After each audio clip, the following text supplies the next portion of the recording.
হয়েছে? হ্যাঁ, ধন্যবাদ। আমাদের মাননীয় প্রধানমন্ত্রী 2 মাস হলো এই সরকার দায়িত্ব নিয়েছেন এবং উনি কিন্তু নিজ উদ্যোগেই আমাকে আমাদের এখানে হুইস সাহেব আছেন, আমাদের নুরুদ্দিন অপু, আমাদের এখানে আসাম সাহেব আছেন, এখানকার আমাদের সংসদ সদস্য, আমাদের কিরণ ভাই আছেন।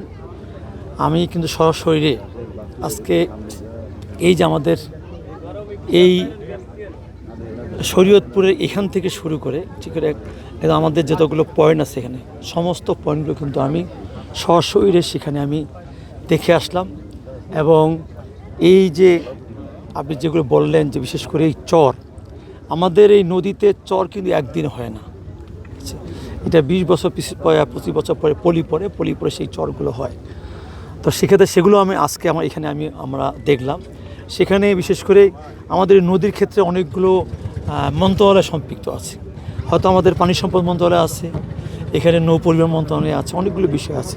আমরা এই জন্য আমরা টিম করে সবাই দেখে আসলাম। দেখে আসার পরে যারা আমাদের এখানে যারা ইঞ্জিনিয়ার আছেন, আমরা এদেরকে সবাইকে সঙ্গে নিলাম, নিয়ে আমরা অতি দ্রুততার সাথে আমরা যেন এই যে সামনে যে বর্ষা আসতেছে সেই বর্ষাতে আগেই যেন আমরা এখানে আমাদের বিশেষ করে যে কাজগুলো আছে, আমাদের বিশেষ করে আমাদের নদী ভাঙন রোধ করে যে কাজগুলো আছে সেই কাজগুলোর জন্য আমরা দ্রুত শুরু করতে পারি। এবং আপনারা যে চরের কথা বলছেন, এটা আমাদের আসলে এই অঞ্চলে পদ্মা ঘিরে কিন্তু এই সমস্যাগুলো দীর্ঘদিনের। কিন্তু আপনাকে একটা জিনিস চিন্তা করতে হবে, এই সরকারের মেয়াদ কেবল 2 মাস, অতএব তার মধ্য থেকে কিন্তু দেখেন আমাদের মাননীয় প্রধানমন্ত্রীর কিন্তু সর্বোচ্চ অগ্রাধিকার দিয়েছেন বিশেষ করে এই অঞ্চলের, বিশেষ করে আমাদের শুধু শরীয়তপুর না, এই টোটাল অঞ্চলগুলোতে উনি চান না যে আগামীতে বর্ষার জন্য একটি ঘর একটি বাড়ির জন্য নদীতে নিমজ্জিত হয়। সেই জন্যই আজকে আমরা সশরীরে এখানে আমরা